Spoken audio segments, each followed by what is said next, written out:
तालुक्यातील म्हैसाळ या गावामध्ये आज सकाळी महाराष्ट्र राज्य विद्युत नियामक मंडळाच्या अधिकाऱ्यांच्या आणि कर्मचाऱ्यांच्या निष्काळजीपणामुळे प्रदीप होनमोरे, पारसनाथ होनमोरे आणि त्यांचा मुलगा हे तिघं आज सकाळी मयत झालेले आहेत। एकाच कुटुंबातील होनमोरे कुटुंबातील 3 कर्ती पुरुष माणसं गमावल्यामुळे आज हे पूर्ण होनमोरे कुटुंब संपलेलं आहे आणि ह्याला सर्वस्वी जबाबदार या MECBचे अधिकारी आणि कर्मचारी आहेत। सकाळी 10 वाजता MECBला शेजारच्या एका शेतकऱ्यानं फोन केला होता की सिंगल फेज ही लाईन झालेली आहे, काय झालंय बघा।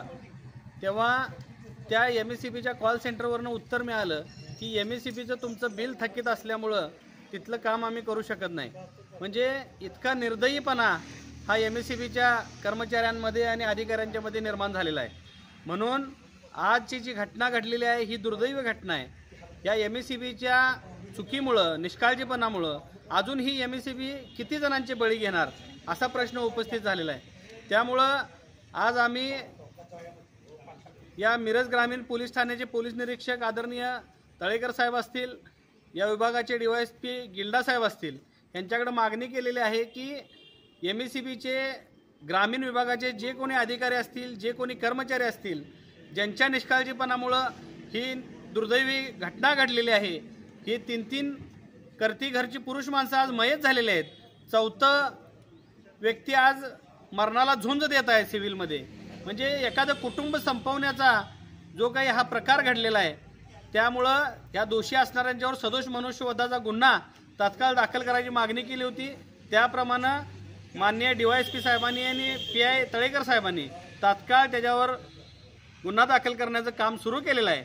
तसेच मला या मिरज विधानसभा मतदारसंघाचे आमदार, कॅबिनेट मंत्री आणि पालकमंत्री यांना विनंती करायची आहे की आपल्या चर्मकार समाजातील अख्खं कुटुंब संपलेल्या परिस्थितीत आहे। आज तुम्ही या सांगली जिल्ह्याचे पालक आहात आणि तुमचं कर्तव्य बनतंय।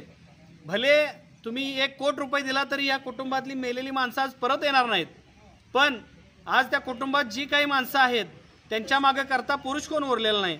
त्यामुळं शासनाच्या नियोजन विभागाकडं, आकस्मिक दुर्घटना विभागाकडं तुमच्या अधिकाराखाली या कुटुंबाला 50 लाख रुपयांची तात्काळ मदत जाहीर करा।